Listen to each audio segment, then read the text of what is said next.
আজকে সকালবেলায় এই রকম একটা healthy and tasty plus easy একটা ব্রেকফাস্ট বানালাম। কালকে সারা রাত এই মটরগুলোকে ভিজিয়ে রেখেছিলাম। সকালে উঠেই আমি কুকারে এই মটরগুলোকে সেদ্ধ করে নিয়েছি। দেখো একদম সেদ্ধ হয়ে গেছে। আর তার সাথে দুটো আলু সেদ্ধও দিয়ে দিয়েছিলাম, মানে দুটো বলতে একটাই আলু সেদ্ধ মাঝখান থেকে চিড়ে দিয়েছিলাম।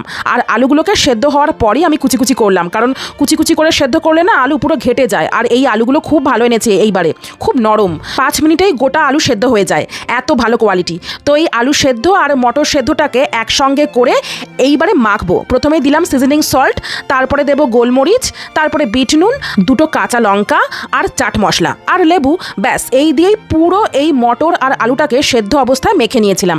যা খেতে টেস্ট হয়েছিল না কি বলবো, দুর্দান্ত স্বাদ। তার উপরে কোনো মশলাপাতি তেল কিচ্ছু নেই। সকালবেলায় খালি পেটের জন্য খুব ভালো, সব সেদ্ধ সেদ্ধ। তো এটাই কালকে রাত থেকে ঠিক করে রেখেছিলাম আজকে ব্রেকফাস্টে খাবো। জানো তো, ভেবেছিলাম যে ছোলা সেদ্ধ দিয়ে বানাবো এটা, কিন্তু বাড়িতে আমার ছোলাটা আনা নেই, তাই ভাবলাম মটর আছে যখন মটর দিয়েই বানাই। ঘুগনি বানাবো বলে এই মটরগুলো কিনেছিলাম, তো ভাবলাম যে ঘুগনির বদলে এটাই খাই, এটাই পেটের জন্য ভালো। আর আমি লেবুর রস দিতে প্রথমে ভুলেই গিয়েছিলাম, তাই লাস্টে দিলাম লেবুর রসটা। দেখো এটা কিন্তু পুরোই হেলদি ব্রেকফাস্ট, কোনো ফ্রোজেন খাবার টাবার কিচ্ছু নয়। এইটা কিন্তু শরীরের জন্য খুবই ভালো, আর তেমনই খেতেও কিন্তু খুবই টেস্ট।